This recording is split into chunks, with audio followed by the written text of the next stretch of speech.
I have a quick question. Thank you first.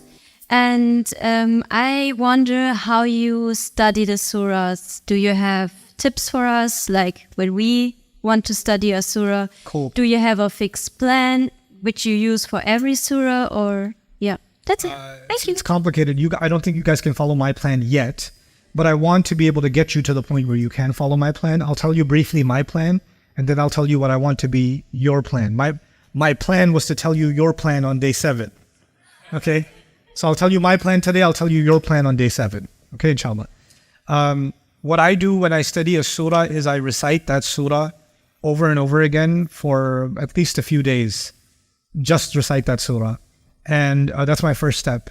And I write down what I think are some observations or questions about that surah. I make a note of them. Either I make a mental note of them, or I keep taking notes on my phone on what I think is going on in the ayat. I then try to understand, the second step is I try to understand the organization of the surah, the organization of its ideas. You saw some of that when I showed you the last slides, right? But that kind of organization is called like a structural coherence, meaning you're kind of noticing a pattern in the text. But there are other kinds of organizational matters, meaning what are some key words that are repeating themselves in the surah? What are some themes that are connected to each other? For example, purity keeps coming up directly and indirectly, right, in the surah. So Yusabbihu had to do with purity. Then Quddus had to do with purity. Yuzakihim had to do with purity.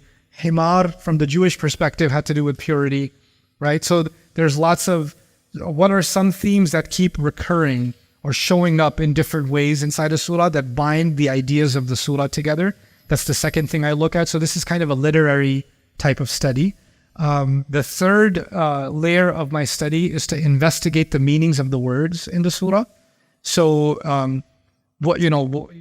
you've seen me show you some slides behind Sabbaha, or some slides behind Quddus, or some slides behind, any key word in the ayah, tamanni, right? So I want to have a deeper understanding of the vocabulary of the surah and what I might learn from that in the context of this surah. So that would be my third layer of study of that surah. And then by this time I have not opened any tafsir. Like I've not listened to any scholar or anything. This is just my process. Then my next step in the surah is to actually ask myself, what questions come in my mind when I read the surah? For example, a question that came in my mind is, that I discussed with you today, well, should I be wishing for death if I am from the awliya of Allah? That's not a question I read in tafsir. That was my own question. What's the difference between Subuh and Quddus is my own question. Why is the analogy of the mule or the donkey being used? That's my own question. So I have my own list of questions about the surah.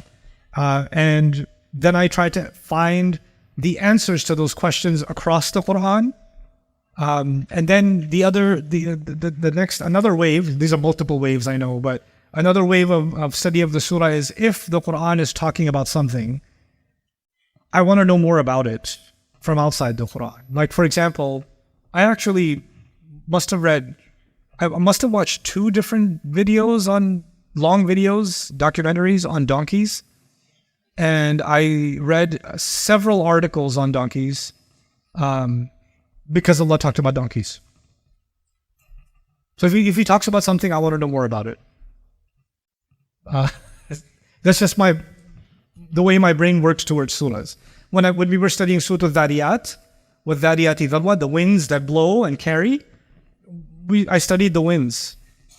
I studied the National Geographic articles on the winds and how winds move, and the winds over the North Atlantic versus the Pacific, and different what do winds carry? How do the winds carry air, not just temperature and moisture, but also pollen and sand, and like I just want to know. And if another surah comes up, like last surah came up and Allah mentioned monasteries, and I had to study and look at the history of the Catholic Church and where the monk life began, and because Allah mentioned they lived the monk life. So I want to know more about the monk life and where it came from and what happened, right? Dr. Sahib and I call this the worlds of the Quran. Allah refers to something and I want to enter that world. I want to go inside that world and take a deep look at what is it that Allah referred to, right? And then that opens up different insights, like the insights in, the biblical analogies that Dr. Suhaib or Dr. Saqib actually pointed out for me, that I shared with you guys about the donkey and the mule and carrying and all of that stuff.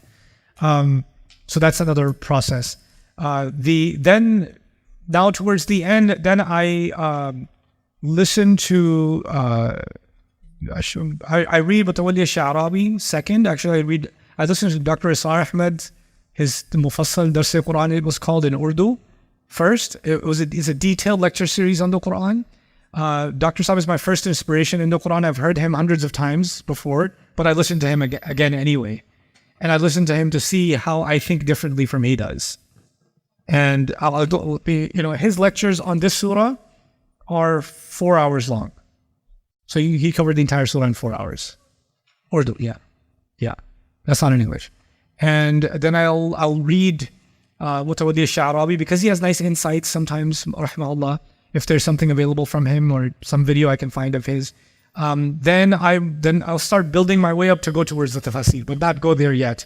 Then one of the people I will read up on is Dr. Fadl Salih Hassam al-Ra'i, and I'm very grateful for the sister Arnout. I believe she's in Saudiya. She transcribed his lectures and organized them by surah. So she'll send me a Word document for each surah, so I can go through his work on the surah. That's in Arabic. And I go through that. He offers some really interesting comparative analysis. Why did Allah use this word in this ayah? Why did he use that word in that ayah? And he has some really cool comparative textual analysis on the ayat. And then I discuss every ayah with my team. There's 2 teams. One I get on a call with, and one I am on a WhatsApp group with. Just text. We text each other, voice note each other. My call team is in Islamabad in Pakistan. It's made up of 8 women and 2 men. All of them are graduates from the International Islamic University of Islamabad, or they're still continuing their education there. And they all have specialization in Quran or tafsir study. They're absolutely brilliant. They range in age. Some of them are bachelors, some of them are master's students, some of them are PhD students. And we'll just say, okay, I'll give them a call and say, hey, today we're going to discuss ayah number 1. You guys read whatever tafsirs you're going to read, but I want your thoughts on ayah number 1. We'll just do tadabbur on the ayat together for 2 hours on just ayah number 1. And the next day on ayah number 2, and next day on ayah number 3, like that, right? So that's part of my process. Whatever questions I have, discussions I want to have, I call Dr. Suhaib Saeed, who's head of research at Bayina right now. I talk to him, get his insights and thoughts on the ayah, then I read the tafsir. And then, because the tafsir is somebody else's work, but I want to do my homework before I read them. So it's a process. It takes time. It takes a little bit of time. But your process is not going to be like that. Your process is super easy. It's going to be like ordering pizza. Hopefully not German pizza.